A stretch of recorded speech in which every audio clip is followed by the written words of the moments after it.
Madame, Messieurs, bonsoir et bienvenue à tous dans ce nouveau numéro de Info 7. Merci pour votre fidélité à ce programme, ce magazine d'actualité.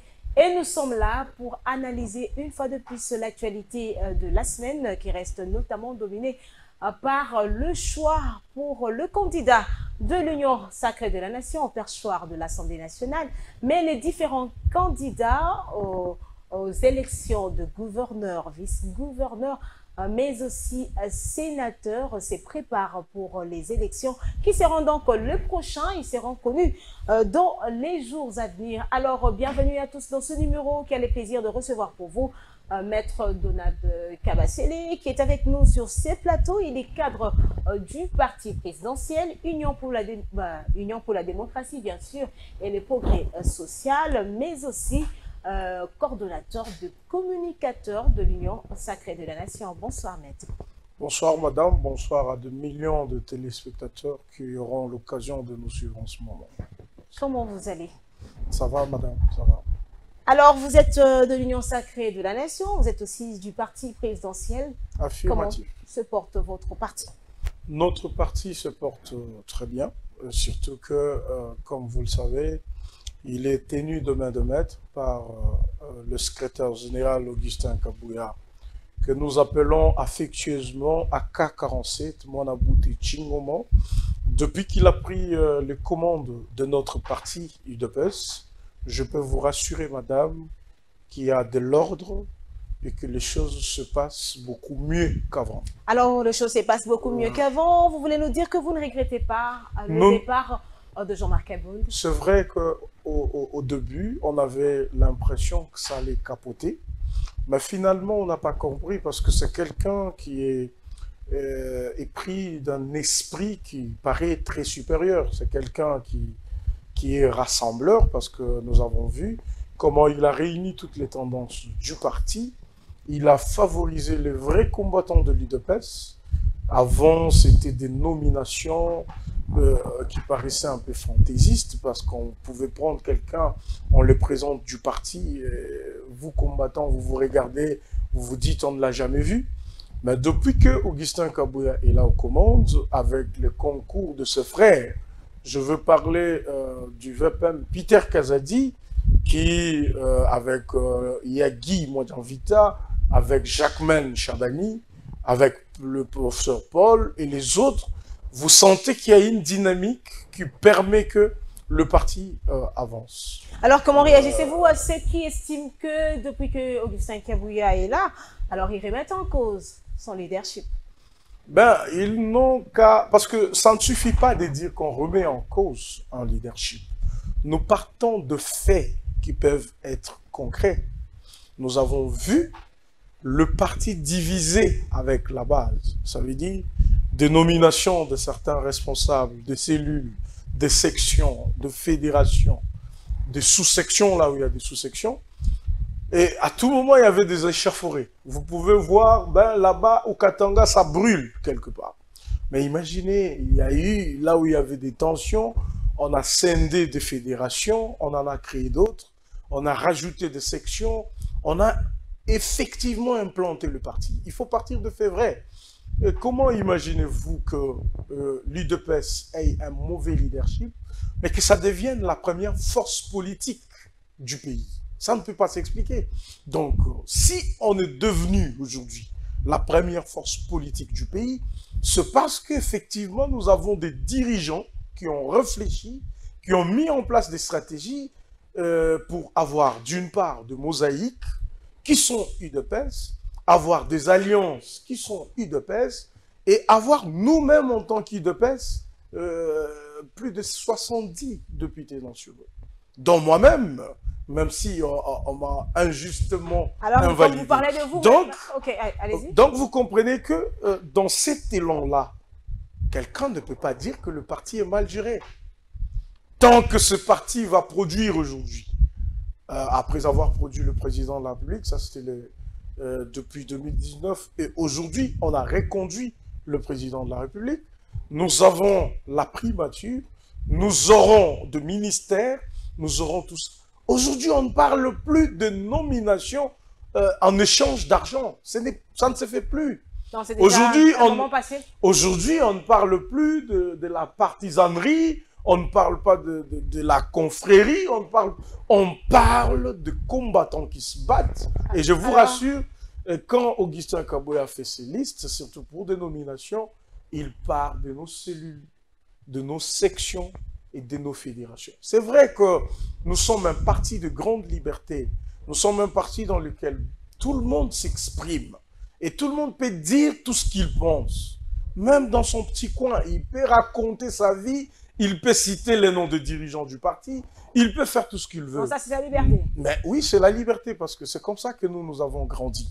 Ça veut dire qu'il faut permettre à chacun de s'exprimer, mais bien sûr, dans le respect de là où commence le droit des autres. Alors, ces gens, ils peuvent raconter de colibés, de balivernes, des âneries, sur ce qui leur passe par la tête. Je ne sais pas dans quel état ils se trouvent pour parler, mais le fait démontre qu'aujourd'hui, l'UDPS a un vrai leadership. Et vous avez vu d'ailleurs, même l'idée d'organiser le primaire. Regardez comment Augustin Kabouya... sur les primaires. Donc, nous allons parce parler. que vous me posez des questions sur le parti. Alors, maître Donald Kabasele, pardon, bien sûr. Donald Kabasele, dites-nous à quand les élections du prochain président du parti présidentiel depuis que Félix Tshisekedi est parti?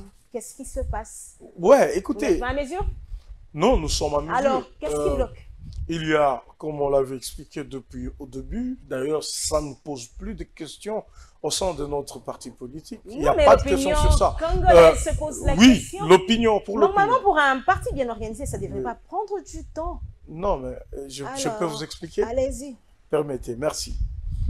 Nous sommes dans une situation où le président était dans une situation qui l'empêchait d'être au même moment président de la République et d'être également, bien sûr, allez, voilà. Mais cette situation continue. Et pourquoi? Il a été investi président de la République. Il ne peut plus gérer directement un parti politique. Oui, c'était connu depuis 2010. Alors, l'intérim est organisé. Il y a eu un mandat spécial qui a été donné. Il y a eu une organisation qui a été mise en place. Nous avons tenu des assemblées générales au sein du parti. Nous avons tenu les assises au niveau de Kassangoulou, je pense, où il a été décidé que le secrétaire général Augustin Kabouya, avec toutes les structures de base du parti, en commençant par l'école du parti, la commission électorale du parti, la convention démocratique, même le secrétariat général, toutes les structures. Et d'ailleurs, on a associé à ces assises-là nos cellules, nos sections et nos fédérations. Pourquoi pas la présidence? Alors, mais s'il vous plaît, quand les institutions du parti prennent des résolutions pour dire on donne à Augustin Kabouya le pouvoir de gérer le parti, d'agir en lieu et place du président empêché, mais il pouvait de aussi poser être tous les actes. Président, non? Mais par comment voulez-vous que nous on suive seulement votre logique? Vous pensez que les structures du parti ne sont pas fondées à réfléchir en toute liberté comment ils doivent gérer leur parti? Vous êtes en train de cacher par cette stratégie de ne pas vouloir organiser des élections. Non, mais s'il vous plaît, s'il vous plaît. Moi, je veux savoir, madame, c'est notre maison, c'est chez nous, ok? C'est le parti présidentiel. Bien sûr. Le regard de tout le monde. Nous nous réunissons conformément au statut du parti et au règlement du parti. Nous prenons des résolutions. Nous décidons, nous, membres du parti UDPS, nous décidons que nous donnons le pouvoir à Augustin Kabouya d'agir en tant que secrétaire général d'abord du parti, et il a le pouvoir d'un président. Mais qu'est-ce qui vous gêne? Qu'est-ce qui vous gênerait? Alors, madame, si ce sont des résolutions de notre propre parti? Et surtout que Kabouya le fait très bien, il fait très bien son travail, et nous l'apprécions jusque-là. Madame, messieurs, nous allons prendre ce premier dossier de notre rendez-vous de la semaine, et on se retrouve juste après pour un autre débat.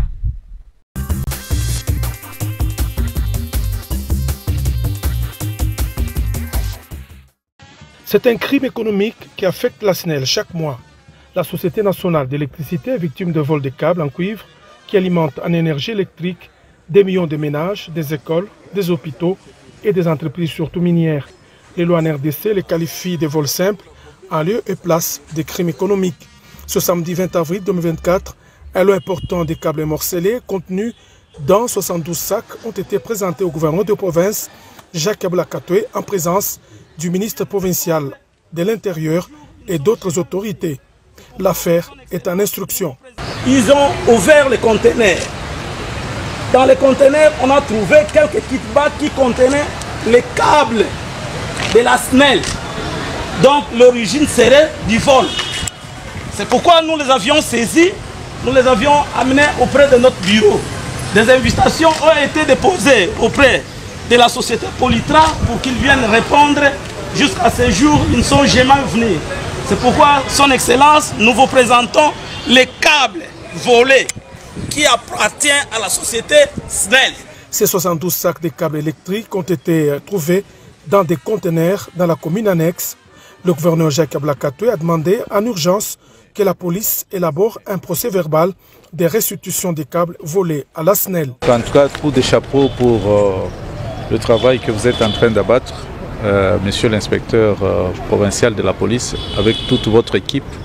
La fois passée, vous nous avez présenté les criminels, mais aujourd'hui, vous nous présentez les câbles de cuivre qu'on a retrouvés dans un entrepôt. Et donc ça, c'est une performance et nous sommes très contents. Ce énième cas de vol est sans aucun doute un crime économique qui sape les efforts des autorités dans la desserte en énergie électrique à travers la province. Les voleurs et leurs complices seront déférés devant les instances judiciaires pour qu'ils soient jugés et condamnés. Le président de la République qui s'élève, il va justement poser la première pierre de cette construction, raison pour laquelle nous nous retrouvons ici et la radio-télévision nationale congolaise s'est transportée ici à la maternité de Kitambo.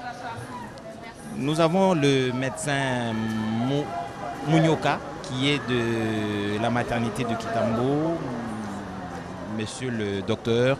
Le président de la République va poser cette pierre pour cette maternité. Comment déjà vous à l'interne vous recevez cet agrandissement, on va dire, de la capacité d'accueil de votre institution hospitalière? Oui, nous avons un très grand plaisir d'avoir la chance de vivre cet événement. On a parlé de la maternité qui est construite en 1952 jusqu'à aujourd'hui, 72 ans. Mais ce n'est que maintenant qu'on augmente la maternité. Mais la population de Kinshasa a augmenté terriblement. Et dans la présentation, on nous a dit que c'était construit pour 250, mais c'était utilisé que 110 lits. Aujourd'hui, si on nous dit de remettre tout, c'est pour nous une grande joie. Une grande joie plutôt pour nous. C'est une grande joie pour vous. La capacité d'accueil actuelle de la maternité de Kitambo à ce jour et de combien de naissances environ vous recevez chaque jour? La capacité de la maternité, comme la capacité de l'hôpital est traduite par le nombre de lits qui fonctionnent, nous avons 110 lits tout simplement qui fonctionnent. Et autre chose à dire, que nous avons 110 lits, mais nous avons 279 médecins. Vous voyez ce que ça fait comme un déficit, donc qui nécessite l'agrandissement. Par rapport aux accouchements, nous avons 10 à 20 accouchements par jour. Et cela, ça a augmenté depuis le début de la gratuité. Et pour le bien le voir, on voit que depuis la gratuité, au début, on a eu une augmentation des CPN, les consultations prénatales, de 100 unités. Et chaque mois, on dirait nous augmentons 100, chaque mois 100 de nouveaux cas. Donc, quand on aura fait 4 CPN, nous aurons une explosion d'accouchement ici.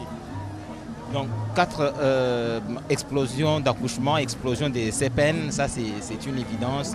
Bon, maintenant que la capacité va être augmentée, les médecins que vous êtes 279, ça veut dire que vous aurez lié, il y a une certaine promiscuité. Merci beaucoup, le président Chabani. Tout à l'heure, on a coach Chabani Record, c'est un admirateur. Au moment où Chabani Azaki patron nasoki nga ba yebanga na Congo na Kim nazo moi na ndinga piston ya Chabani Record. Tala bien batu nyonso baleka na chaîne oyo na minda ko ba nyonso baleka na sali pekana ye tout le monde, ils ont la politique, ils ont la conduite musicale. Dans un premier trophée, moi, je suis trois. Je laisse mon côté à Congo, j'ai 3 trophées en Mboka.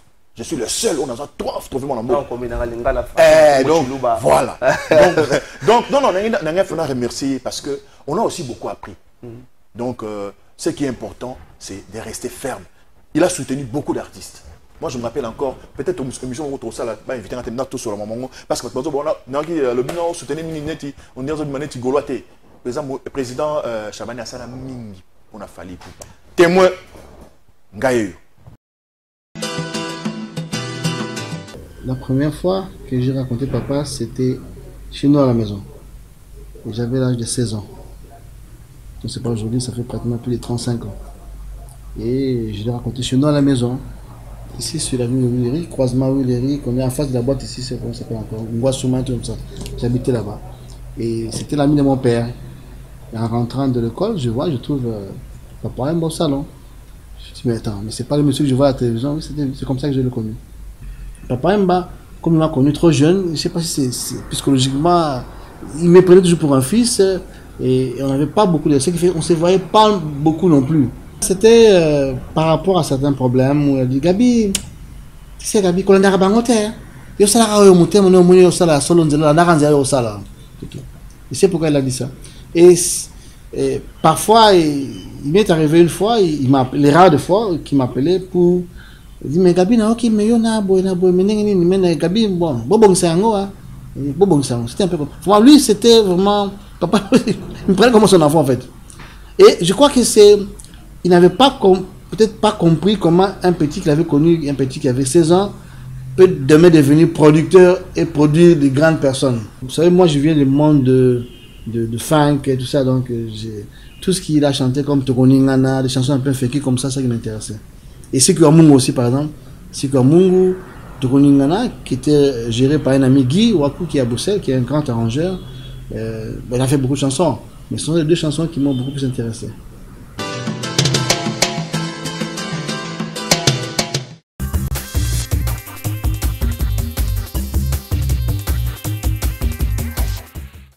Maître Donald Kabasele, 8 ans déjà depuis la disparition du roi de la rumba, Papa Wemba. J'ose croire que vous êtes aussi fan de la musique congolaise. Quel souvenir gardez-vous de cet artiste qui a marqué quand même son temps? Non, vraiment, ce sont des espèces qui sont très rares. Vous voyez, avec des polémiques actuelles, vous pouvez comprendre dans quelle position était Papa Wemba. Donc, au-delà de la personne qu'il représentait pour sa famille, c'était quelqu'un qui avait vraiment, on va dire, entraîné des générations et des générations. Il n'a pas eu que d'admirateurs ici, dans notre pays, mais il en a eu à travers l'Afrique et le monde. Moi, je voyais d'ailleurs dans ses différentes interventions sur RFI comment il était adulé, comment il était, on va dire, aimé par ce grand monde de gens qui ont besoin ou qui aiment l'art.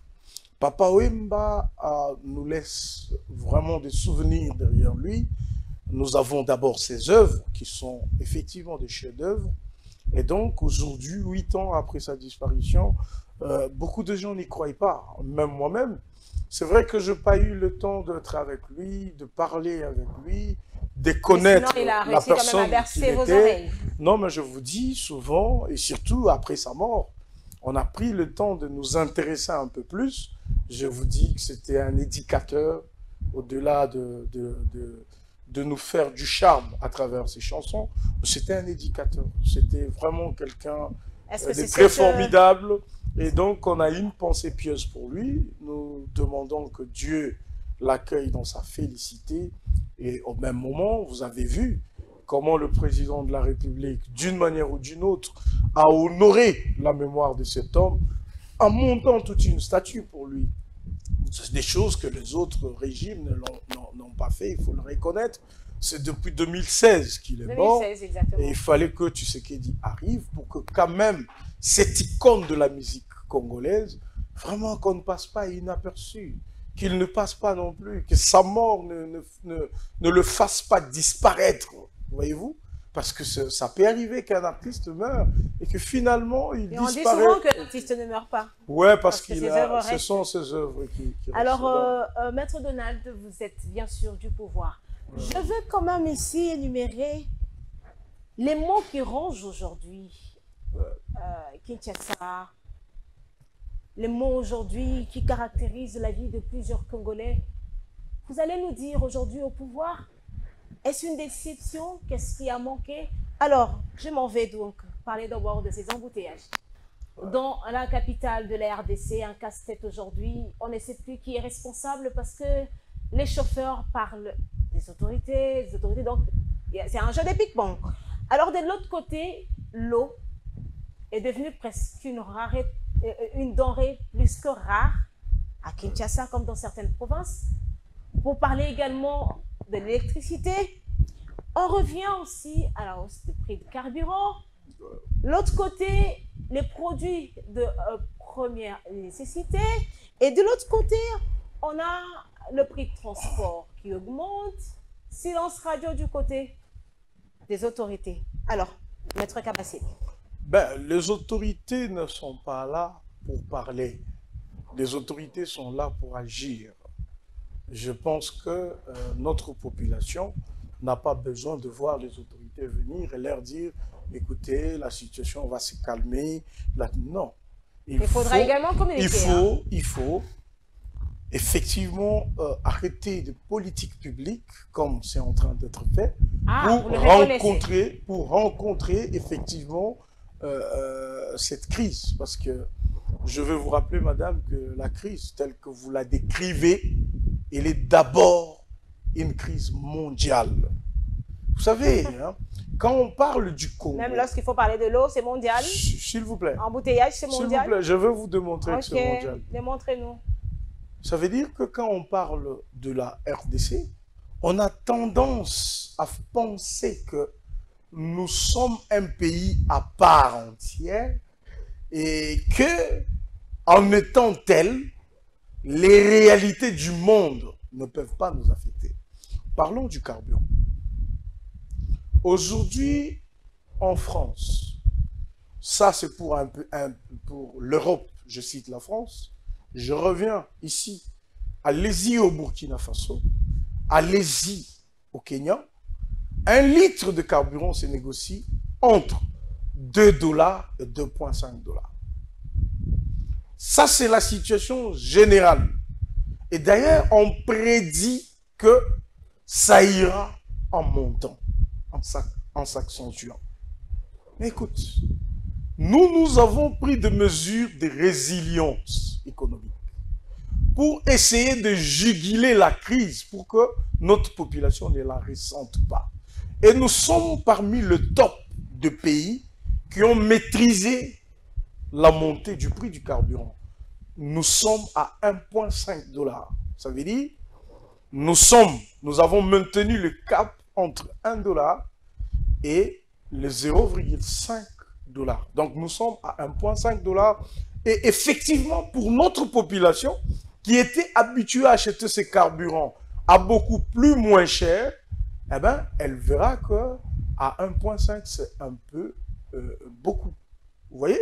Parce qu'aujourd'hui, les litres, c'est à 4000, je crois, 220. Mais quand vous descendez d'ailleurs à la pompe, vous allez trouver que ça c'était presque moins d'1 $ et tout ça. Alors là, c'est sans, avec le plomb et les sans plomb. Voilà. Donc déjà, la situation là, du carburant, la situation de denrées alimentaires, ok? Toutes ces situations sont d'abord d'ordre mondial.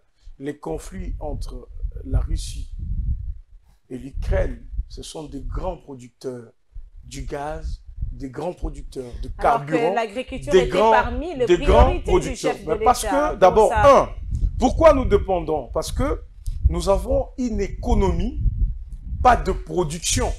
Vous voyez? Et pendant tous ces temps, il n'y a pas eu de politiques publiques qui ont été mises en place pour assurer la production locale. C'est ce que nous sommes en train de faire actuellement. Est-ce que ces discours, depuis que le pays... ces discours devaient encore tenir 5 ans après? Lequel? Le passage de Félix Tshisekedi? Non, mais écoute, je ne dis pas que le président Tshisekedi n'est pas en train d'appliquer cette politique publique. Je vous ai donné beaucoup d'exemples parce que vous parlez d'eau.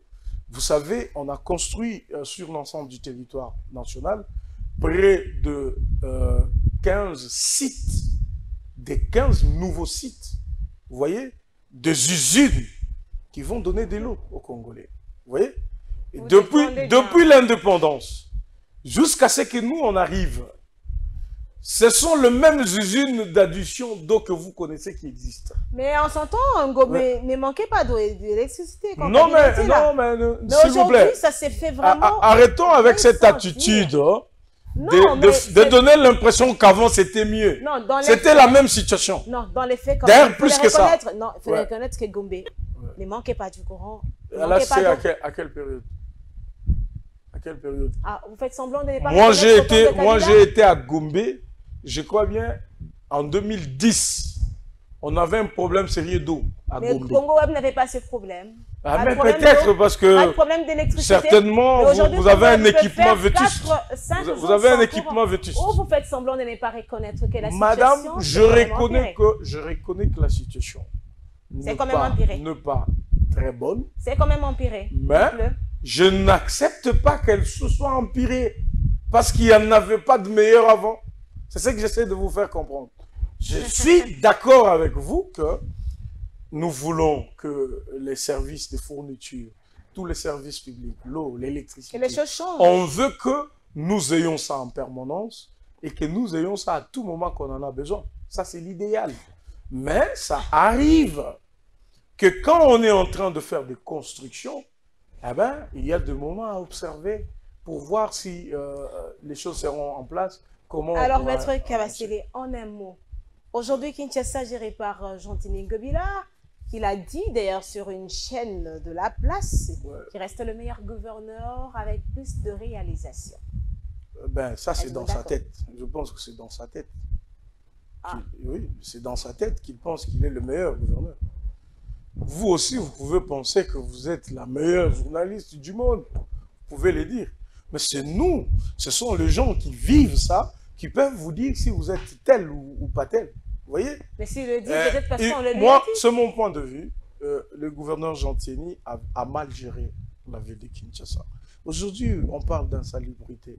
Il reconnaît que, comment il dit? Il dit d'ailleurs,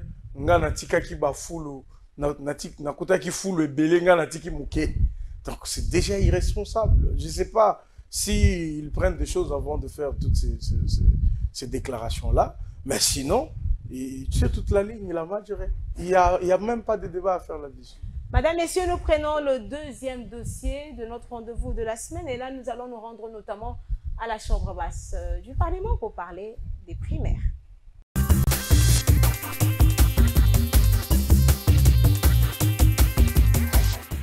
Certains trouvent que vous vous mêlez trop du débat politique. Qu'est-ce que vous avez envie de leur répondre? Je dis toujours l'Église catholique et surtout le cardinal n'est pas neutre. Et Jésus-Christ n'était pas neutre.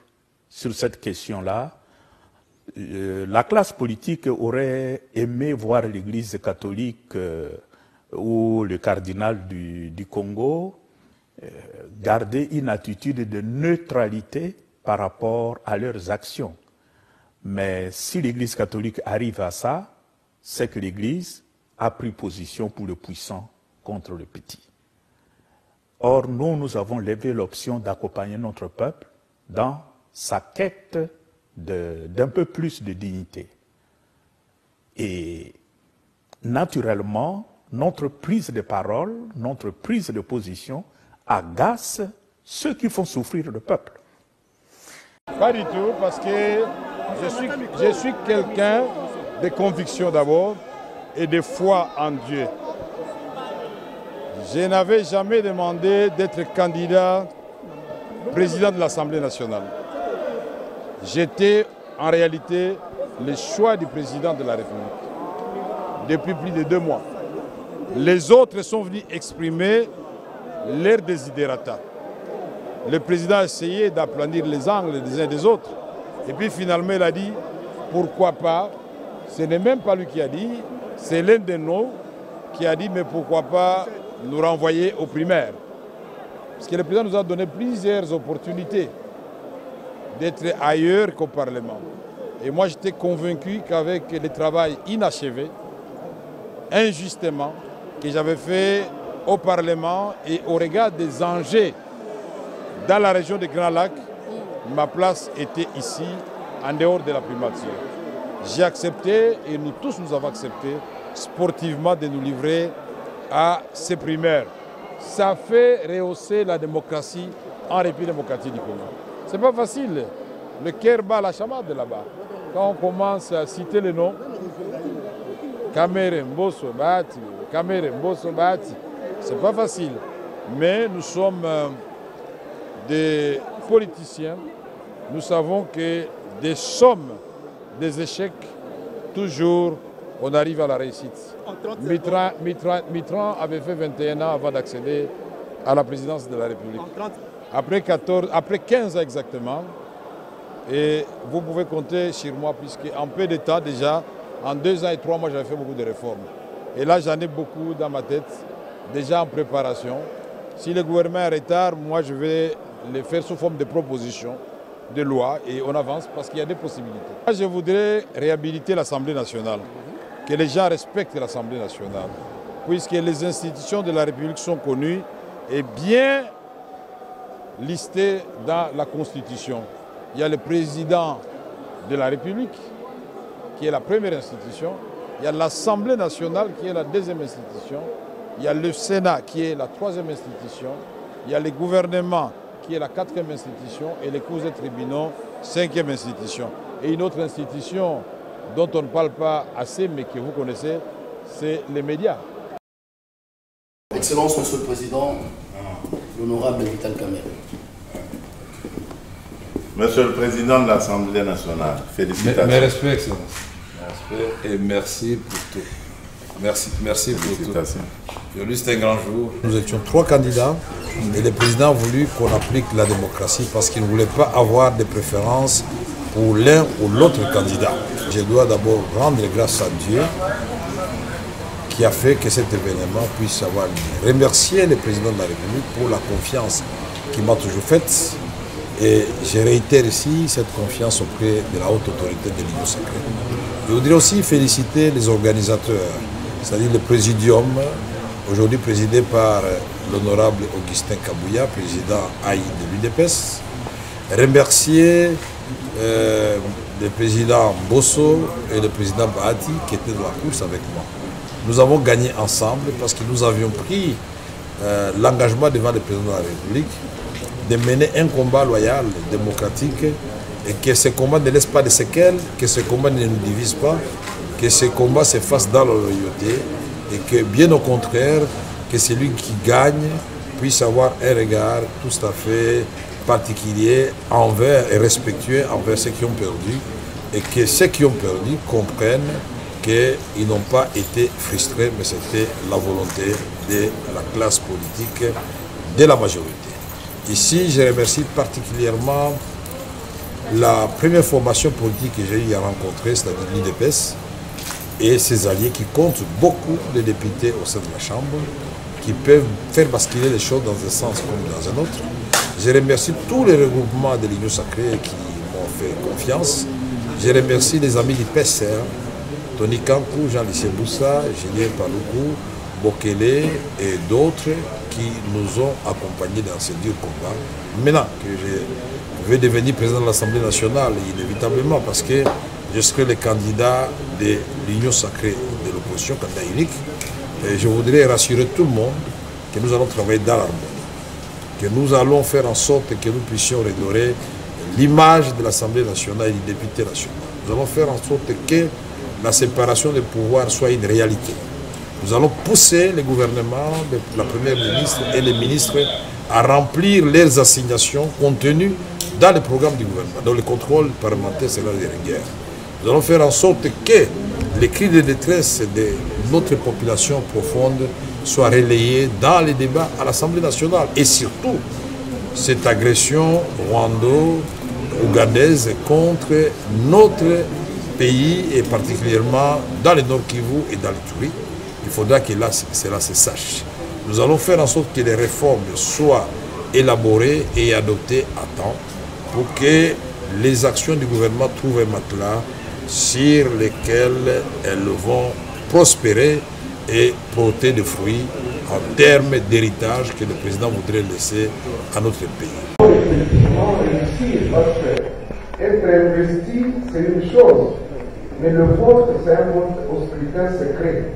Et il faut franchir la barre de 250 voix pour être réellement élu président de l'Assemblée nationale. Ici, je prends l'engagement de demander à tous les 40 députés nationaux de voter pour mon frère Vital Kamerhe.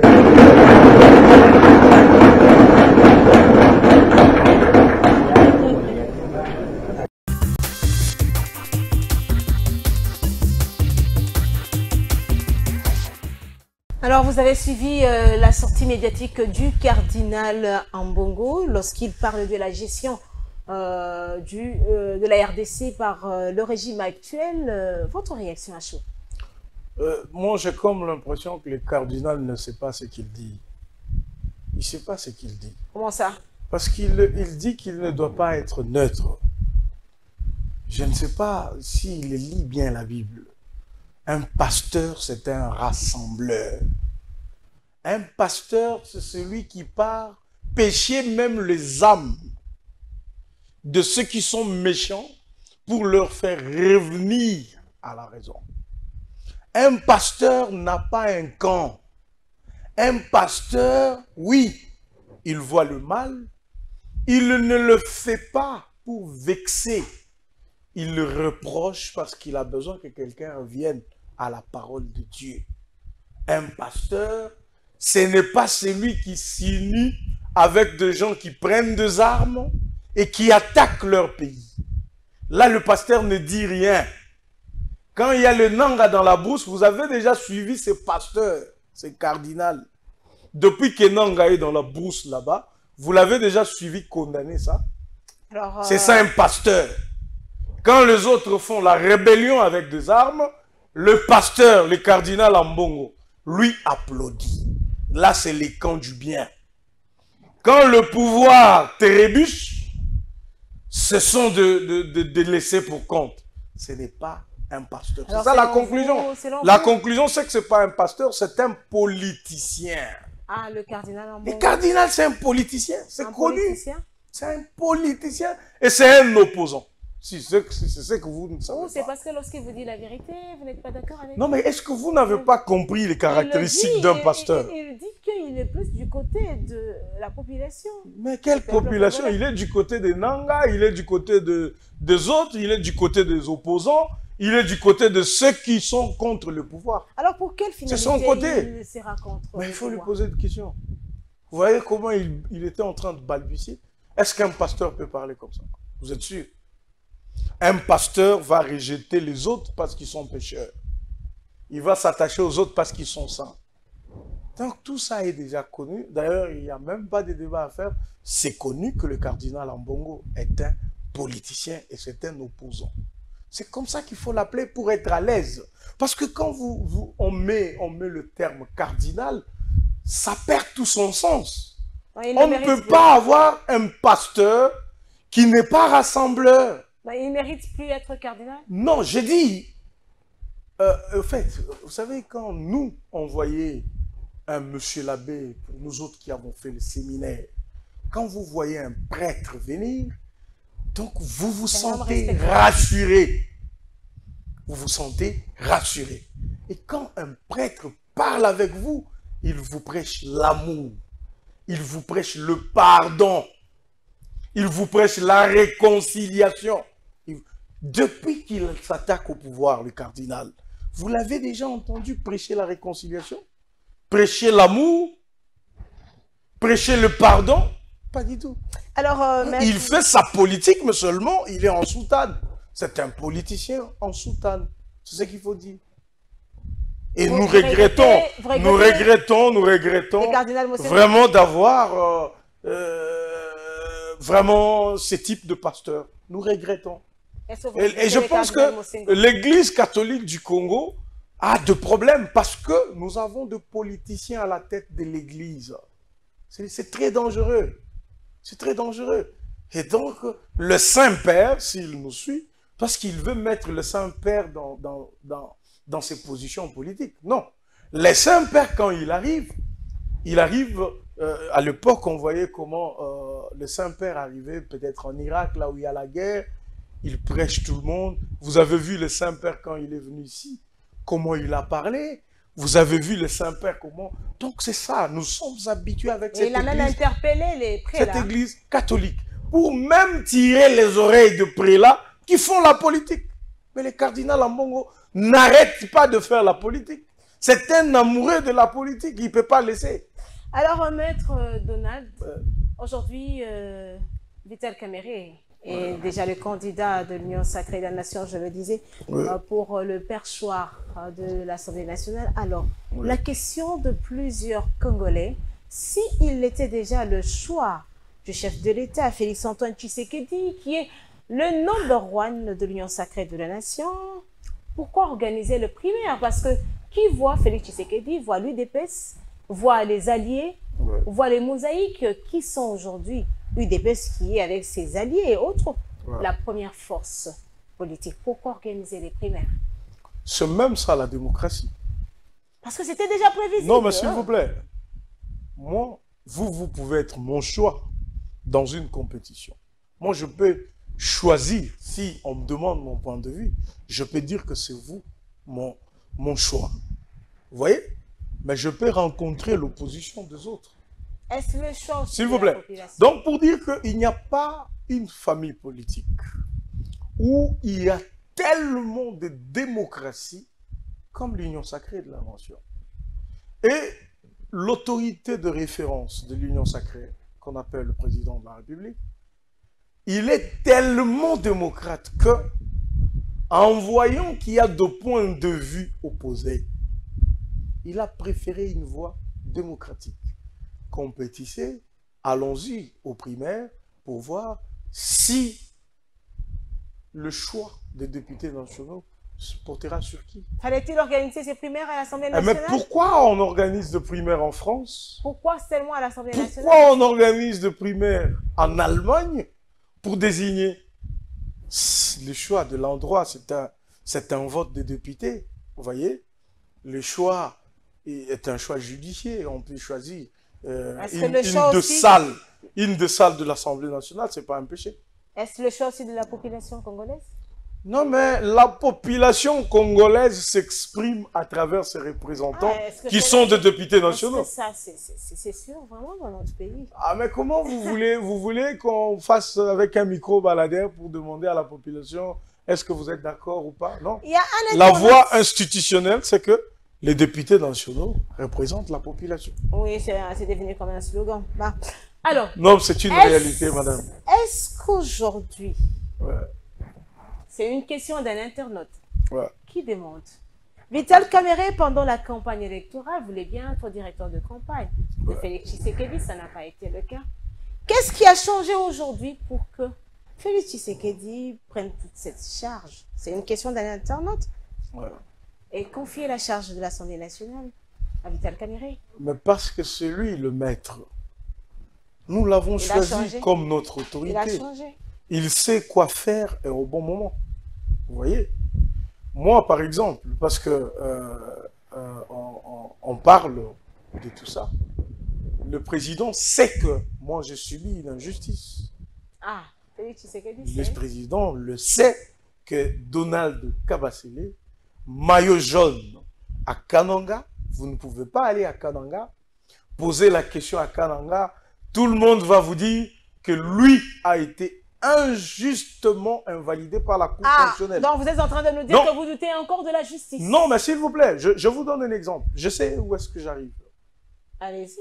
Donc, le président, en sachant que, oui, tel est victime d'une injustice, il sait comment faire chaque chose bonne en son temps. Il sait comment travailler avec ses pions. À ce moment-là, il a trouvé que Vital Kamerhe ne pouvait peut-être pas bien faire ça. C'est comme ça qu'il y avait un Jacquemain Chabani. Vous ne serez pas aux côtés du président pour faire tout, seulement vous-même. On a donné à Jacquemain, peut-être qu'à ce moment-là, certains pouvaient se fâcher, mais aujourd'hui, ce n'est pas Jacquemain, ni Akassia Bandougola. Maintenant, c'est Vital Kamerhe, président de l'Assemblée nationale.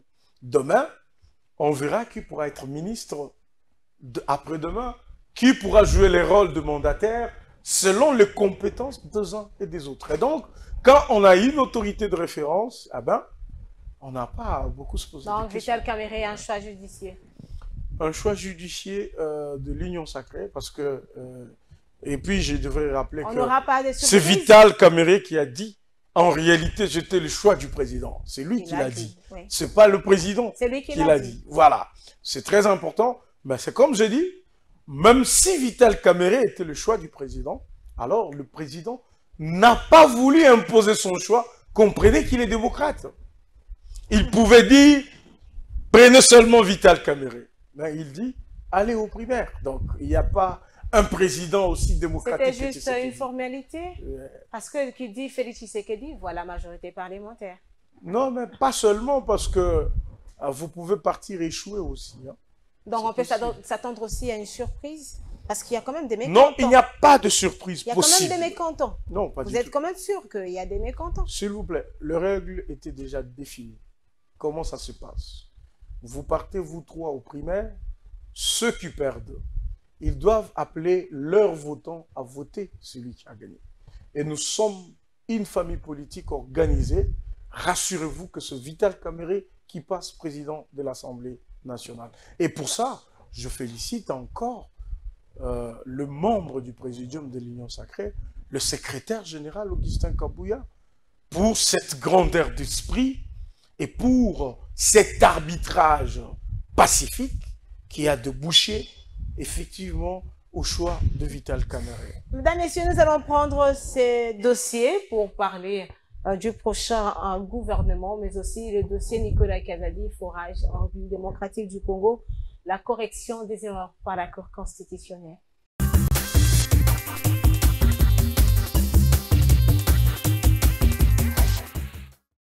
Gouvernement Tuluka, les autorités traditionnelles du Congo sont aussi consultées. Un geste qui a plu au numéro 1 des autorités traditionnelles et coutumières réunies au sein du Conseil national des autorités traditionnelles et coutumières du Congo. Bref, c'est l'ensemble des autorités traditionnelles de la République, au dehors de nos couleurs dans les structures connues. Nous voudrons ici d'abord remercier Son Excellence Madame la Première ministre pour cette marque de considération telle que nous l'avions relevée. Nous avions eu à courir derrière certains de ses prédécesseurs, en train d'insister même pour l'audience. Mais ici, c'est une grande surprise. Contre toute attente, c'est l'invitation qui nous arrive et donc nous voudrons lui remercier pour ce geste qui nous va droit au cœur. Nous voudrons également ici remercier le chef de l'État, Tshisekedi Tshilombo, pour cette désignation d'une dame. Vous savez que dans la coutume, la présence d'une femme à la tête d'un commandement est très significative. Et donc, tel qu'elle nous a expliqué sa mission, son souci, qui nous dira d'ailleurs à la fin, aidez-moi à vous aider, parce que nous avions commencé par dire qu'elle nous aide à l'aider, mais elle a atterri par dire, vous devez m'aider à vous aider. Et donc, c'est cette collaboration attendue. Nous voudrons compter sur elle, tout comme elle veut compter sur nous, mais nous voudrons en fait qu'autour de toute son action, que l'autorité coutumière soit mise en exergue. Dans la foulée, Sa Majesté Fumudi Fima va révéler le contenu des échanges avec Judith Soumina Tuluka. Nous avions également insisté sur notre ministère que nous considérons pas parce que nous tenons à être des ministres, mais c'est parce que nous pensons qu'il y a des réformes qui sont censées suivre pour asseoir l'autorité coutumière pour qu'il puisse réellement exercer sa mission régalienne de la protection de sa communauté, de la cohésion des communautés, telles que les guerres à l'Est, les guerres au Congo central, les Kamina Sapu, les Mobondo. Il y a autant de désordres, mais ça part d'où? De la communauté locale. La RDC aujourd'hui dans une décentralisation qui va vers l'autorité traditionnelle. Et donc, tout en ayant respecté sa mission telle que présentée, nous tenons également à ce que de notre côté, que ce respect nous soit aussi rétrocédé de façon que l'autorité coutumière puisse, une fois pour toutes, pendant qu'il y a pour la première fois une première ministre dans ces pays qu'on sente aussi l'autorité coutumière réhabilitée dans ces pays. Voilà. Un de nous a dit, maman, attention qui m'a koufi. Bana babanga raté pour maman bundaka. Maman zali moto asangisa kabinga me makabana na enyos. Papa peut-être ce qui maman koufi. Akoloka momi mususu et comme moi ba problème ebele. Et donc nous avons la chance d'avoir une maman aujourd'hui sur qui nous voudrons compter et nous lui rassurons de l'accompagnement de l'autorité coutumière. Voilà. Pour atteindre ces objectifs, la première ministre Judith Suminwa Tuluka peut compter sur l'accompagnement du CONATC. Comme nous démontrent ces images, le numéro 1 du CONATC, Sa Majesté Fumudi Fima, était aperçu ce mercredi 24 avril 2024, lorsque le chef de l'État Félix-Antoine Tshisekedi a visité les travaux de réhabilitation de l'avenue Ngoma située dans la commune de Ngalima. Ce lundi 22 avril 2024, la première ministre Judith Suminwa Tuluka a consulté une dizaine d'organisations de la société civile. La chef du gouvernement souhaite que son équipe réponde aux besoins de toutes les couches sociales. La délégation du Conseil national de la jeunesse congolaise, conduite par son président William Mukambila, a été édifiée par la philosophie de Judith Suminwa qui tient compte de la place de la jeunesse suivant les 6 engagements du chef de l'État. Et elle nous a fait justement part de ces 6 engagements du président de la République faits à la population lors de sa campagne. Mais en dépit de cela, elle a ajouté la volonté, sa volonté personnelle et celle du président de la République de travailler avec la jeunesse et à pouvoir valoriser et accompagner les actions de la jeunesse. Elle a commencé par nous faire part de ce qu'elle a présenté à la politique, justement cette question de la réduction des vies, des trains, des institutions. Et nous pensons, à travers ces dires, que ce gouvernement aura moins de ministres, justement, pour capitaliser en termes de ressources sur les investissements dans le projet du domaine social. S'en est suivi le groupe des artistes, musiciens et comédiens congolais réunis respectivement au sein de l'association ANATPC et Sokoda. Ces derniers ont mis l'accent sur la création d'une loi des artistes. Parce que là, nous sommes en plein combat pour que une loi sur le statut de l'artiste soit votée au Parlement. Mais alors si ça traîne, nous allons chercher une autre voie pour que cela soit fait. Et nous pensons que la primature pourra nous aider parce que ce n'est pas un miracle. En tant qu'artiste, moi, artiste et musicien, je ne suis pas protégé. Et mon œuvre aussi.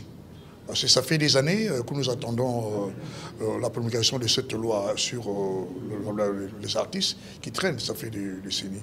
Et avec ce que nous disons pour la commission de censure, nous avons décrié la manière de travailler de la commission de censure à plusieurs fois. Et je crois qu'on doit quand même arranger les choses.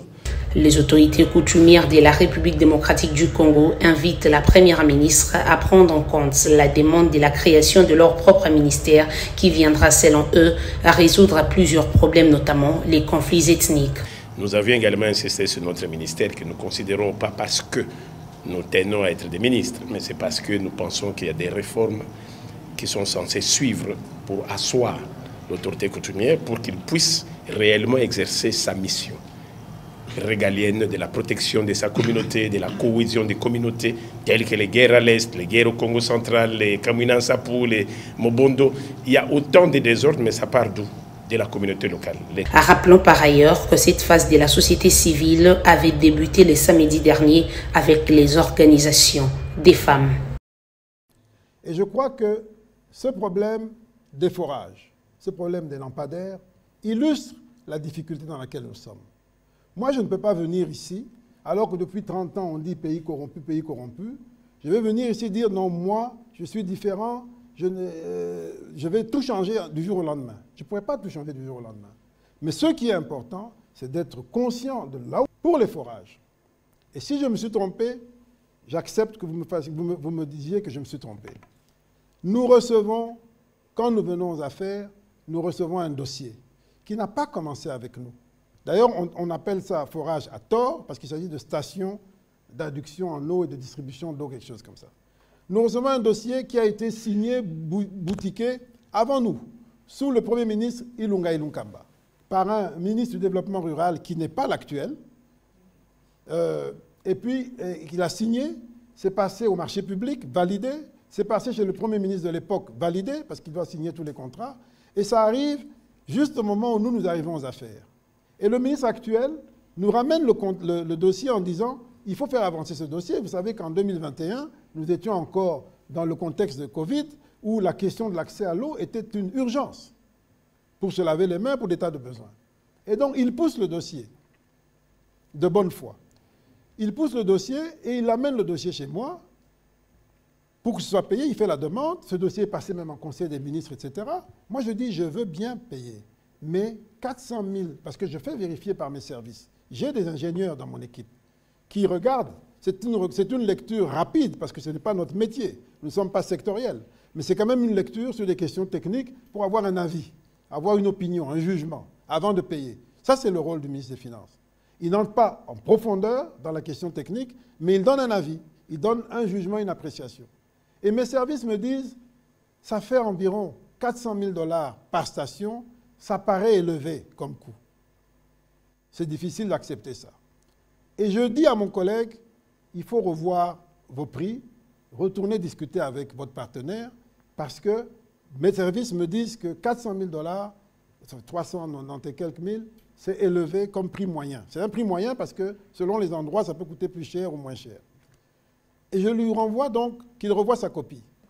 Et il part, et il revient quelque temps plus tard, il me dit, voilà, le prestataire, pour ne pas remettre en question le contrat qui porte sur un montant donné et de recommencer la procédure, le prestataire a accepté implicitement une baisse des prix qui va se traduire en augmentation du nombre de forages, de stations à faire.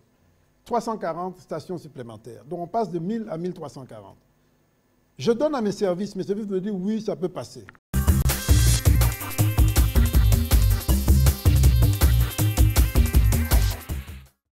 Alors dites-nous, quel a été votre péché alors que votre base et plusieurs personnes attendaient votre réhabilitation à l'Assemblée nationale? Malheureusement, la correction des erreurs à la Cour constitutionnelle ne vous a pas réhabilité dans vos droits selon certaines personnes. Quel a été votre péché? Moi, je n'ai pas de péché dans cette affaire, surtout parce que j'ai été effectivement élu par la population de Kanangaville. Vous pouvez vous y rendre et pour vous en rendre compte. Mais nous avons quand même vu les images pendant la campagne électorale. Pour dire que j'étais parmi les meilleurs qui avaient été élus dans cette ville. On s'est battu avec le moyen de bord pour arriver jusque-là et la CENI nous a proclamé élus. Vous voyez? Alors, la magie de la Cour constitutionnelle. La magie de la Cour constitutionnelle. La magie de la Cour. C'est comme ça que j'appelle ça. La magie de la Cour constitutionnelle a consisté à donner à quelqu'un que cette population ne supporte pas. Et de qui s'agit-il? Madame Tchela Kamba Ejeli. Donc, la population dit qu'elle a passé 5 ans au perchoir sans même dire bonjour aux députés nationaux à travers le perchoir. Vous voyez? C'est elle qui a été réhabilitée par la population ne comprend pas. Et je pense qu'elle ne connaît pas que par la magie de la Cour constitutionnelle, quelqu'un qui avait 4000 voix, on l'a bombardé 17 000 voix. 17 000. Par la Cour constitutionnelle. Par la Cour constitutionnelle. Donc, sans récomptage de voix, elle est devenue la meilleure élue du Kasaï central. Par la magie de la Cour constitutionnelle. Par la magie de la Cour constitutionnelle. Et d'ailleurs, c'est pourquoi le président a raison. Le président de la République, Félix Antoine Tshisekedi Tshilombo, a raison. A raison de dire quoi? Nous avons une justice malade. Nous avons vraiment une justice malade parce que, écoute, dans un pays, tout ce que vous avez de meilleur, ça ne peut qu'être la Cour constitutionnelle, la Cour de cassation, le Conseil d'État. C'est tout ce que les citoyens vont se sentir à l'aise avec ça. Donc quand tu arrives là, donc tu dois te dire que j'ai raison, j'aurai raison. J'ai tort, j'aurai tort. Donc, mais ici... Est-ce que vous êtes en train de nous dire que, parce que vous l'avez dit, ouais. tout ce qu'une population peut avoir de meilleur, c'est la Cour constitutionnelle, mais ce sont Est-ce que c'est une façon de nous dire que c'est le pays tout entier qui est malade? Non, mais écoute, quand la justice est malade, comme le dit le président... Parce qu'on dit, la justice élève une nation. Oui, la justice élève une nation. Mais quand la justice est malade, comme je vous le dis tout à l'heure, j'insiste, comme le président le dit, oui, la justice est malade, on sait le sentir. Parce que imagine, quelqu'un qui vous amène de photocopies. Moi, j'ai toutes les pièces que la dame avait ramenées à la Cour constitutionnelle. Elle-même, la dame, elle a dit qu'elle avait 14 000 voix. Elle-même. Mais pour l'aider à arriver là où elle devrait arriver selon leur esprit, donc, bambiller 17 000. Mais écoute. Donc là, vous approuvez l'hypothèse de la corruption dénoncée par... moi, je n'entre pas dans de, et alors, la magie, dans de sentiments qu'on va appeler bas ou des émotions basses, comme on le dit. Mais moi, je suis sûr de faits. Voyez-vous? Oui. On ne peut pas comprendre que quelqu'un qui était 3e sur sa liste IDPS, après que la CENI ait publié les résultats, il y a le premier, John Kabea, le deuxième, l'État Katumba, avec plus de 9 000 voix, la dame avec 4 000. Parce que moi, j'étais parti sur notre mosaïque IDPS, 4 AC. À 4 AC. Vous voyez? Alors, cette dame-là, elle saute celui qui a 9 000 voix, publié par la CENI. Elle a 4 000. Elle saute celui qui a 9 000. Et elle obtient 17 000. Elle obtient 17 000. Mais malgré les 17 000 voix obtenues, les calculs ne permettent toujours pas à notre parti l'UDPS d'avoir un deuxième siège. Parce que pour avoir droit à un deuxième siège, il faut d'abord atteindre le quotient électoral qui était de 39 000 voix. Après avoir atteint les 39 000 voix, la liste du parti devrait atteindre 39 000. Dès que vous atteignez 39 000, vous devriez avoir un plus fort reste qui dépasse les autres regroupements pour avoir droit à un deuxième siège. Mais malgré Babambi 17 000 voix, l'UDPS n'avait pas atteint 39 000 voix. 38 000. Malgré Babamba 17 000. L'UDPS a atteint 38 000. Et malgré ça, on va vous affirmer des choses. La liste a donné 54 000 voix. Donc, toi-même, tu lis comme ça, tu fais les calculs simples. Tu prends 17 000 voix, tu associes à 10 000, tu associes à 9 000, tu associes à 1200, tu trouves que ça fait 38 000. Mais la Cour vous dit, la Cour, que je vous parle de la magie de la Cour constitutionnelle, elle vous dit, ils ont 54 000 voix. La magie de la Cour constitutionnelle. Ah oui, peut-être que toi, tu ne vois pas bien. Non, mais écoute, pourquoi j'en parle? Pourquoi j'en parle? Parce que c'est vrai que mon attitude étonne beaucoup de gens. Pourquoi il est calme? On l'a invalidé. Pourquoi il ne parle pas? Est-ce que c'est un arrangement? Est-ce que c'est tout ça? Non, c'est parce que j'essaie de voir l'essentiel. Ok? J'essaie de voir l'essentiel. Et qu'est-ce qui est essentiel pour vous? C'est que notre pays aille de l'avant, qu'on n'ait pas de crises inutiles qui seront créées parce que Kabasele est invalidé, qu'on ne soit pas en train d'aggraver des frustrations ou quoi que ce soit, qu'on garde notre pays intact. Mais sinon, c'est une injustice qui doit faire mal. Jusqu'à la mort de ceux qui ont pris cette décision, ils auront toujours mal. Je pense que chaque fois qu'ils verront Donald Kabasele, ils se rappelleront qu'ils ont pris quelqu'un qui n'a, même cette dame, je pense, elle n'était pas contente de voir qu'on a invalidé Donald Kabasele. Parce qu'elle connaît qui est Donald Kabasele et qui est Idi Abba sur terrain. Elle connaît. Alors, voyez-vous? Donc, pour conclure. En un mot, parce qu'on doit, on doit parler des élections. On a tout fait pour que cette dame-là soit à l'Assemblée nationale. Par la magie de la Cour constitutionnelle. Alors, mais pour ma population, c'est là où je voulais finir. Ils me l'ont même dit. Pour nous, tu es notre honorable. Tu les restes dans nos cœurs. Même dans les paroles, on t'appellera toujours notre honorable. Ah, c'est comme ça qu'on continue à vous appeler ainsi? Oui, ils m'appellent comme ça, honorable. Je leur dis non, mais on m'a invalidé. Ils disent niet, tu es notre honorable. Et l'injustice ne peut pas prospérer. Il faut que les gens qui bénéficient de l'injustice se gênent. Parce que c'est malheureusement, honteux. Ce n'est pas le cas. C'est honteux.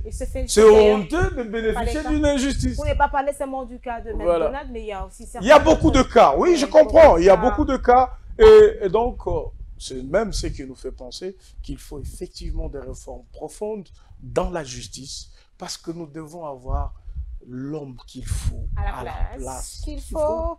Alors, un mot sur le dossier forage. Ouais, sur le dossier, qui est au cœur de ces dossiers. Ouais, mais bon, écoutez, moi je ne suis pas spécialiste, mais je ne peux quand même pas comprendre. Je ne peux quand même pas comprendre, même si vous dites il y a usine, qu'on parle usine, je ne vois rien d'usine là-bas.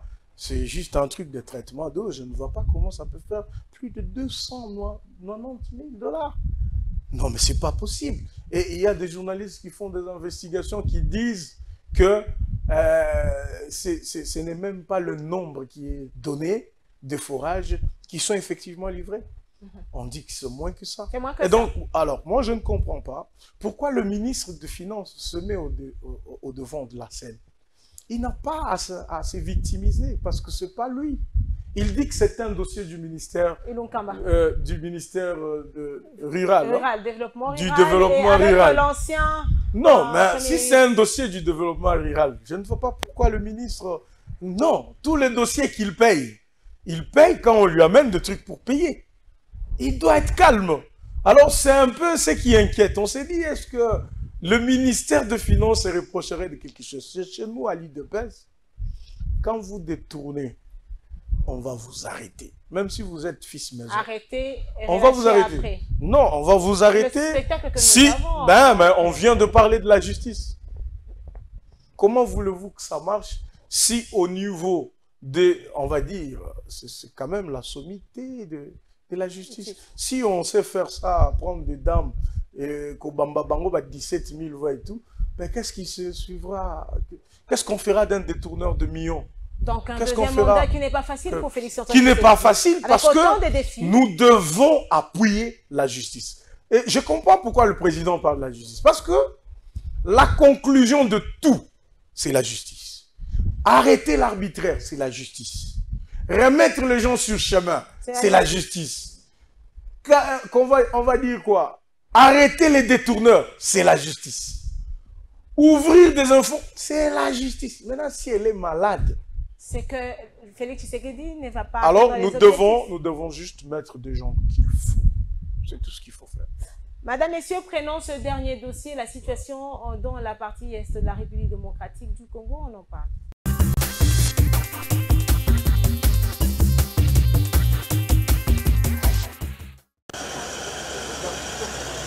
Un mini-balai diplomatique ce jeudi 25 avril à la Cité de l'Union africaine où le président de la République Félix Antoine Tshisekedi Tshilombo a eu des entretiens tour à tour avec des ambassadeurs de Belgique, des États-Unis d'Amérique et de France. De la coopération militaire bilatérale entre la RDC et la Belgique, il en a été question au cours des échanges du chef de l'État avec Madame l'ambassadrice Roxane de Bilderling qui a aussi fait le point de ses récentes missions qu'elle a menées au Nord Kivu et à Ituri. Nous avons parlé de façon plus générale de nos relations bilatérales, de la coopération qui est en cours et en particulier de la coopération militaire bilatérale qui est très importante comme vous le savez. Le ministre de la Défense s'est rendu il y a quelques jours à Kindu où la Belgique est en train de former une brigade de réaction rapide, la 31e brigade de réaction rapide. Et donc là, il y a une partie de la formation qui se terminait pour un bataillon et donc le ministre de la Défense s'est rendu sur place. Donc, nous avons aussi échangé sur les perspectives de poursuivre cette coopération militaire. La situation sécuritaire et humanitaire préoccupante dans l'est de la RDC était aussi au menu de l'entretien que le président de la République a eu avec l'ambassadrice des États-Unis d'Amérique en RDC, Lucie Tamlin. Les États-Unis sont dans le premier plan des pays qui a répondu à la situation humanitaire avec l'assistance pour la population affectée. Et nous avons aussi été le tout premier pays de dénoncer l'agression rwandaise. On va continuer dans ce sens et nous essayons de vraiment trouver une solution pacifique. Avec l'ambassadeur de France, Bruno Aubert, il a été évoqué notamment la prochaine visite du président de la République, Félix-Antoine Tshisekedi Tshilombo, à Paris. On parle inévitablement de la position, de la situation à l'est du pays. Vous connaissez notre position. On a vu plusieurs expressions publiques au Conseil de sécurité des Nations Unies, par la voix de nos autorités politiques aussi à Paris. Donc la situation qui est très grave à l'est, très grave pour les populations congolaises, sera au cœur des entretiens entre le président Tshisekedi et le président Macron. Donc nous avons bien évidemment évoqué ces sujets. Les trois diplomates ont exprimé la volonté de leurs pays respectifs de soutenir la RDC face à la situation sécuritaire et humanitaire dans l'est du pays et de concourir à une solution pacifique dans cette partie du territoire national. Bien alobaki nakozonga sikoyo pona kutana na ba groupe communautaire nyoso parce que je pense que kimia et que ça matin kati na ba groupe armé soki ba communauté bazali impliqué n'est-ce pas toyoki makambo ebele koso dekaki et c'est pas la première fois que nayoki yango 23 ans après mbola tukumi balé na misato tozali kozonga lisusu awa na bunya wana koloba lisusu les mêmes problèmes on a yokaki déjà na mars 2001 bozo boma bato gratuitement c'est bozo commettre un des péchés un des bozo violer un des commandements parmi les 10 commandements on batiki la Bible te ko ça la prière awa je crois Montonio surtout à Sambelaka makabo ezoleka awa vraiment ezoleka langa je ne peux pas comprendre ça je ne peux pas comprendre elokwana que respect à moto boza na ngote respect à vie à moto binonde bo créer bateau bazana mokili était ça vous appartient pas eza eloko yo zo appartenir na Nzambe mais bozo bomango comme si binonde bakolo ya mokili oyo. Alors en tant que gouvernement autorité ozaba pesi biso na mokili oyo on ne peut pas assister on ne peut pas être complice na makambo ezoleka awa c'est-à-dire que soki toyoki que moto asali mabe abomi moninga et que biso l'état totiki ndenge wana c'est-à-dire qu'un jour aussi tu peux rendre compte bato na bilo mais yo ozaki beaucoup ozaki na pouvoir ya ko stopper biloko wana o stopper ngote pour la nini bato na biso bato na pe biso et ça je vous dis ce qui eloko wana ezo salama na lobaki awa to na lekaki ya poso ya liboso biloko tokosi sango degré ou de force bolinga te et ko salama lisusu.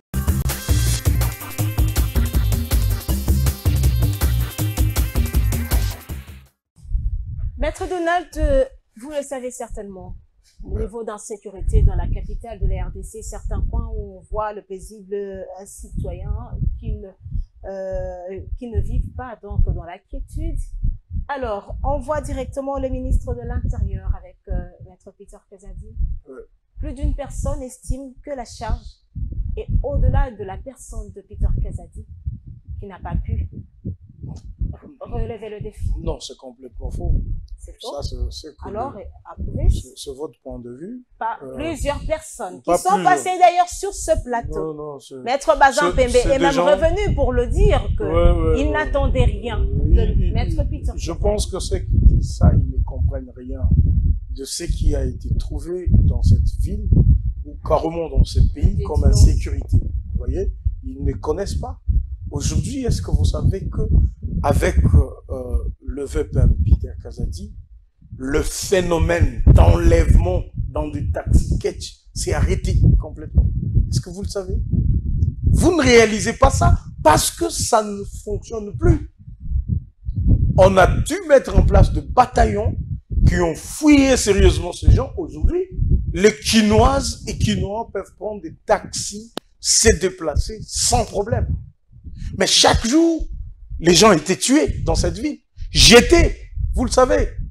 Vous allez dans un coin de rue, vous trouvez un cadavre, un corps sans vie. Non, mais s'il vous plaît, c'est important. Parce que quand ça ne se fait plus, les gens ont l'impression que ben c'est normal. Non. Rappelez-vous qu'avant que Peter Kazadi ne soit ministre de l'Intérieur, il y avait ça comme problème. Deuxièmement, les Koulounans. Vous savez, aujourd'hui, il y a toute une opération qui a été mise en place. Panthère Noire. Qu'en est-il même de cette opération? Aujourd'hui, vous pouvez vous renseigner. Partout où il y avait des Koulounans. Cette situation est sensiblement réduite. Il y a des patrouilles qui se font de manière ponctuelle et dans chaque coin de rue où il y a des Koulounans, et ça sensiblement baissé. Aujourd'hui, nous avons de cartes d'identité. Moi, je n'ai pas encore eu la mienne. Ah voilà, il faut aller là où on en donne et vous aurez votre carte d'identité. Moi, je n'ai pas encore pris, je vais prendre ça le lundi. Donc, il fallait que Peter Kazadi arrive. Aujourd'hui, notre police est doté, vous savez, avec de pick-up, plusieurs pick-up pour la patrouille. Les officiers généraux de la police peuvent aujourd'hui rouler dans de belles voitures. Sous l'impulsion du ministre de l'Intérieur. Ça vous ne le dites pas. Non, mais dites-moi. Dites-moi. Plusieurs ne sont pas toujours professionnels. S'il vous plaît, dites-moi un peu. Et ça inquiète. Plus de 13 000 recrues dans la police, en pleine formation, au moment où je vous parle. Vous voyez? Qu'est-ce que les gens voulaient que Peter Kazadi fasse? Même aux États-Unis, il n'y a pas 0 mort. On tue. Mais ici, on a mis en place des politiques publiques qui permettent à ce que ces morts-là s'arrêtent. Et vous pouvez aujourd'hui dormir à Kinshasa pendant une semaine sans qu'il y ait un mort. Circulation routière. Sans qu'il y ait un mort. Non, non, mais là, vous ne parlez pas. Sans qu'il y ait un mort pendant une semaine. Ça, c'est documenté. Vous pouvez vous renseigner. C'était impossible. Il fallait trouver toujours un corps sans vie à la suite d'une insécurité. Depuis que l'opération a commencé, il y a... Panthère Noire. Ouais, je vous dis que 0 mort pendant une semaine, c'est une avancée. 0 mort pendant une semaine. Aujourd'hui, est-ce que vous avez senti les désordres dans les assemblées provinciales comme c'était avant? Ah, mais il y en a eu dans plusieurs assemblées. Bien sûr. À Kinshasa, au Kasaï oriental, on parle de Peter Kazadi qui va imposer un candidat. Non, je vous Kasaï oriental. S'il vous plaît, je vous dis que les leaderships de Peter Kazadi, surtout dans ces ministères où il n'a pas fait une année, vous avez tout ça à son actif, c'est quelqu'un à avoir comme ministre. Non, au moins il est aussi cité au cœur de certains. Non, les gens qui les citent, hein, ça veut dire quoi? Je vais vous donner une confidence. Moi, je suis avocat. Ok? Je suis aux côtés du président. Je peux avoir un client à défendre. Dès que moi, je porte la toge, je suis devant un tribunal. Tout le monde va crier. Les gens du pouvoir sont venus pour faire le trafic d'influence. Ah bon? Et donc, moi, je cesserai de faire mon travail d'avocat. Pas du tout. Je vais faire mon travail d'avocat qui me nourrit jusque-là. Et quand vous le faites, scandale, Maître Donald Kabasele était là, il veut spolier quelqu'un. Non, faux et archi faux. Ouais, ça. Mais quand on part en justice, si tu gagnes, tu as gagné. Si tu perds, tu perds. Tu venais de parler d'une justice qui ne rassurait pas. Bien sûr, mais écoute, il y a toujours de... Non, s'il vous plaît. Il y a de bons magistrats. Que c'est un trafic. Il y a de bons magistrats, rassurez-vous. Je parcours la justice, je vous dis qu'il y a de bons magistrats. Je peux citer même une liste de 10. Ils sont bons lorsque c'est en faveur de Maître Kabasele. Je ne dis pas ça. J'ai déjà perdu de procès en tant qu'avocat. Je crois 2 ou 3 procès. Et j'étais moi-même convaincu que je devrais perdre. Mon client devrait perdre parce qu'au vu de fait, il n'avait pas raison. Et on avait perdu. Quand même on a accepté sportivement. Non, parce que quand vous allez en justice, vous partez avec deux voies. Vous défendez le client pour qu'il gagne, ou si vous estimez qu'il est dans la faute, eh ben, vous faites un effort pour qu'il ne soit pas suffisamment puni ou pour qu'il obtienne de mesures de clémence. C'est possible. Alors, s'agissant de cette question, ce sera pratiquement la fin de notre rendez-vous de la semaine. S'agissant de l'insécurité dans la partie est de la RDC, Félix Tshisekedi au front, nous voyons le ministre de la Justice, Intérieur, tous les secteurs engagés pour que la paix soit rétablie dans cette partie de la République démocratique du Congo. Malheureusement, la paix n'est pas toujours totale telle que voulue, même par le président de la République. Que faudra-t-il faire que la RDC n'a pas encore fait pour que la paix soit de retour? Vraiment, pour l'instant, le président de la République a activé presque toute le batterie possible. Nous sommes passés par une diplomatie très agissante. Nous avons essayé de montrer aux voisins qu'on pouvait vivre en paix. Ils n'ont pas voulu. Nous sommes dans la guerre. Et dans cette guerre... Et Macron qui appelle encore à un dialogue. Non, mais parce que je ne veux pas vous parler de la complicité de tous ces gens. Moi, je suis un peu brut, mais ils sont complices dans ce qui se fait à l'Est. N'est-ce pas la France, n'est-ce pas la France qui avait demandé que nous, les Zaïres de l'époque, on ouvre nos portes pour recevoir 3 millions de Rwandais. C'était une infiltration. Lors de l'opération turquoise, on a ouvert, 3 millions de Rwandais sont venus chez nous, femmes, enfants, munitions et tout. La France n'est jamais retournée pour dire, nous pouvons recompter pour qu'ils rentrent au Rwanda. Ces gens, ils ont mis au monde. Ils ont eu des amis, ils ont eu des voisins. Donc la guerre continue. C'est à cause d'eux. Et que faire? Ah, que faire? Il faut qu'ils arrêtent leur complicité. Ça, c'est déjà, c'est impossible qu'ils arrêtent leur complicité. Nos militaires sont en train de se battre et c'est tout ce qu'un pays doit faire. Est-ce que la libération de la RDC viendra de l'extérieur? Non, mais c'est ça que je dis. Nos militaires sont en train de se battre. Nous les avons formés, nous avons recrutés, ils sont équipés, ils ont l'équipement nécessaire, ils se battent. Nous sommes en train de lutter contre tout ce qu'il y a comme infiltration et tout ça. Et je vous rassure, madame, que le gouvernement de la République, parce que ce sont des secrets militaires, on ne viendra pas les étaler ici, mais les politiques publiques sont mises en place pour que la paix règne totalement. Alors, Maître Kabasele, qu'est-ce que vous attendez de Judith Tuluka pour son premier gouvernement, le premier du deuxième mandat de Félix Tshisekedi? Je sais que c'est un grand défi pour un pays qui a besoin de tout. Vous savez, dans notre pays, tout est chantier. Nous devons refaire la justice, comme on insiste. Nous devons avoir une économie de production. Ça veut dire on doit arrêter de dépendre de l'extérieur. Vous voyez, au même moment, vous avez des enseignants qu'il faut payer. Vous avez la gratuité, la gratuité à supporter. Vous avez des médecins. Vous avez tous ce genre. Tout le monde a besoin de voir son salaire. Ils ne sont pas toujours payés au taux du jour. Son salaire amélioré. Surtout les fonctionnaires de l'État. Voilà. Qui ne sont pas toujours payés au taux du jour. Vous avez des militaires, nous avons un problème de guerre. Ça veut dire qu'ils doivent être équipés également. La police doit. Donc, et là, il faudra le défi sont énormes. Le trou de la corruption. Par exemple, c'est en activant sur une bonne justice. C'est la base. Parce que si nous avons une bonne justice, le président permet aujourd'hui qu'on peut arrêter un ministre. Le président permet qu'on peut arrêter n'importe qui. Mais qui? S'il vous plaît. Dans plusieurs scandales, il y a des membres du parti présidentiel qui sont cités. S'il vous plaît, s'il vous plaît. Donc, le président n'ira pas dire à un juge, arrête-moi ce monsieur-là et condamne-le-moi. Non. C'est le juge qui doit apprécier, est-ce que cette personne a commis l'infraction ou pas? Dois-je condamner la personne ou pas? Mais si la justice ne le fait pas, c'est qu'elle est malade. C'est qu'elle ne comprend pas son travail. Et donc, nous devons, et c'est même le défi de la dame, Madame Tuluka, elle doit, avec son gouvernement, voir dans quelle mesure on peut faire des réformes dans la justice pour contrôler le magistrat et les juges. Moi, je pense qu'il faut les suivre. Il ne faut pas les laisser seuls. Et comment les suivre? Il faut vraiment les suivre. Il y a des mécanismes. Moi, j'ai déjà réfléchi sur ça.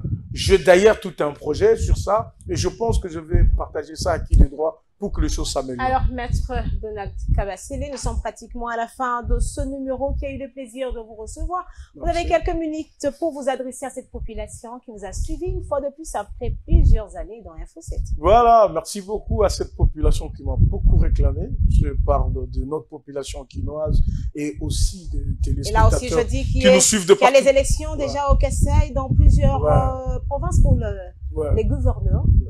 Alors, votre choix? Je ne souhaite que le meilleur. Votre choix pour le Kassai oriental? Je ne souhaite qu'un candidat qui a l'amour, que ce soit des candidats qui ont l'amour de leur province, qui peuvent travailler pour aider ces provinces à se relever. Et donc, un message pour la population du Kassai central. Cette population qui m'a surnommé Idi Abba. Je suis de retour, vous me voyez souriant. Rassurez-vous que je ne vous abandonnerai pas. Ce n'est pas la magie de la Cour constitutionnelle qui va me faire perdre l'amour que j'ai pour vous. D'ailleurs, dans le laps de temps qui arrive, je vais venir là-bas à Kananga pour être avec vous. Je serai avec vous jusqu'à la fin parce que c'est pas l'histoire du député ou de quoi que ce soit. C'est une histoire de vie. C'est une histoire d'amour avec cette population qui m'a accepté, de vie aussi. En tant qu'un actif. En tant qu'un actif, et donc je suis très fier de vous, chers amis Centre Kasaïa. Alors, madame, messieurs, c'est complètement fini pour ce numéro de Info 7 de ce dimanche. Je rappelle que notre invité de ce jour, Maître Donald Kabassili, est cadre du Parti pris social Union pour la démocratie et les progrès social UDPS, mais aussi coordonnateur de communicateurs de l'Union sacrée de la nation. Merci, Maître, d'avoir répondu à nos questions et avec espoir de vous retrouver prochainement. Merci, si nous avons madame. besoin de vous. Ouais, je serai là. Merci à vous, madame, messieurs. Certainement, vous avez aimé cette émission. N'hésitez pas de nous écrire comme d'habitude, de nous envoyer vos préoccupations. La porte des Info 7 reste toujours grandement ouverte à tout le monde. Et ben, c'est l'heure. Info 7 est complètement fini et je rappelle que Info 7 était une émission de Congo Web Télévision, votre émission, notre émission, et merci de rester fidèles à Congo Web Télévision, la chaîne haute définition. Au revoir.